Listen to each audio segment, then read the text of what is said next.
नमस्कार, सुजस बुलेटिन में आपका स्वागत है। मैं हूं आपके साथ अश्विनी सरोही। एक नजर हेडलाइंस पर। मुख्यमंत्री ने महान विचारक महात्मा ज्योतिबा फुले की पुण्यतिथि पर श्रद्धांजलि की अर्पित। महात्मा ज्योतिबा फुले की शिक्षाओं को आत्मसात करने का किया आह्वान। प्रदेश के रोड नेटवर्क की मजबूती और विस्तार राज्य सरकार की प्राथमिकता। मुख्यमंत्री ने दिए जयपुर रिंग रोड के उत्तरी हिस्से के निर्माण की कार्यवाही तीव्र करने के निर्देश। नोएडा में आयोजित हुई अपर यमुना रिव्यू कमेटी की 9वीं बैठक। राज्य में यमुना जल लाने का मार्ग प्रशस्त। शेखावाटी अंचल में पहुंचेगा यमुना जल।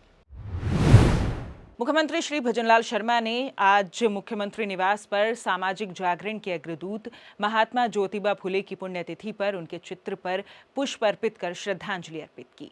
श्री शर्मा ने कहा कि महात्मा ज्योतिबा फुले ने अपना पूरा जीवन गरीब, पिछड़ों एवं महिलाओं के उत्थान तथा सामाजिक जड़ताओं को दूर करने के लिए समर्पित किया। उनका मानना था कि शिक्षा समाज को आगे बढ़ाने का महत्वपूर्ण माध्यम है। नारी शक्ति के प्रोत्साहन के लिए उनके प्रगतिशील विचार और सामाजिक परिवर्तन में उनका योगदान सदैव प्रेरणा स्रोत रहेगा। मुख्यमंत्री ने इस अवसर पर प्रदेशवासियों का आह्वान किया कि वे महात्मा ज्योतिबा फुले की शिक्षाओं को आत्मसात कर समाज के हर वर्ग के उन्नयन में अपना योगदान दें। इस अवसर पर मुख्यमंत्री निवास के अधिकारी व कर्मचारी भी उपस्थित रहे। मुख्यमंत्री श्री भजनलाल शर्मा ने कहा कि राजस्थान में सड़क तंत्र को मजबूत व सुरक्षित बनाने एवं विस्तार देने के लिए डबल इंजन की सरकार बड़ी परियोजनाओं पर कार्य कर रही है।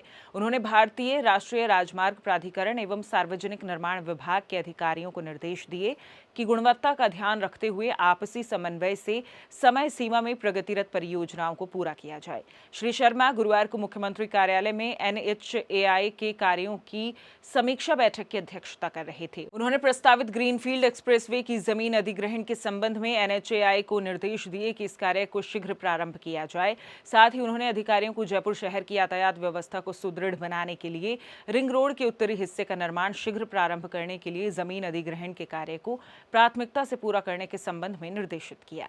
मुख्यमंत्री ने कहा कि जिला कलेक्टर जयपुर, जयपुर विकास प्राधिकरण, भारतीय राष्ट्रीय राजमार्ग प्राधिकरण एवं सार्वजनिक निर्माण विभाग मिलकर जयपुर से जुड़े महत्वपूर्ण सड़क नेटवर्क पर लॉजिस्टिक पार्क, गोदाम और वेयरहाउस विकसित करने के संबंध में तथ्यात्मक रिपोर्ट प्रस्तुत करें। उन्होंने 200 फीट चौराहे पर NHAI द्वारा किए जाने वाले विकास कार्यों को शीघ्र प्रारंभ करने के निर्देश दिए। मुख्यमंत्री श्री भजनलाल शर्मा ने कहा कि प्रदेश में इस बार अच्छी वर्षा होने से किसानों ने रबी फसलों की अग्रिम बुआई की है। उन्होंने कहा कि किसानों की उर्वरक की मांग के अनुरूप पर्याप्त मात्रा में उर्वरक उपलब्ध है और किसानों को समय पर उर्वरक आपूर्ति में किसी प्रकार की कमी नहीं आने दी जाएगी। श्री शर्मा गुरुवार को मुख्यमंत्री कार्यालय में रबी सीजन 2025 में उर्वरक के आवंटन, आपूर्ति एवं वर्तमान उपलब्धता की स्थिति की समीक्षा बैठक की अध्यक्षता कर रहे थे। उन्होंने सभी जिलों में उर्वरक की पर्याप्त उपलब्धता बनाए रखते हुए आपूर्ति सुनिश्चित करने के निर्देश दिए। मुख्यमंत्री ने कहा कि अनुदानित यूरिया के गैर कृषि कार्यों और अन्य औद्योगिक गतिविधियों में उपयोग कर पूरी तरह से अंकुश लगाया जाए। उर्वरकों की कालाबाजारी एवं अवैध भंडारण के खिलाफ सख्त कार्रवाई की जाए और ऐसे मामलों में लिप्त विक्रेताओं के लाइसेंस भी रद्द किए जाएं।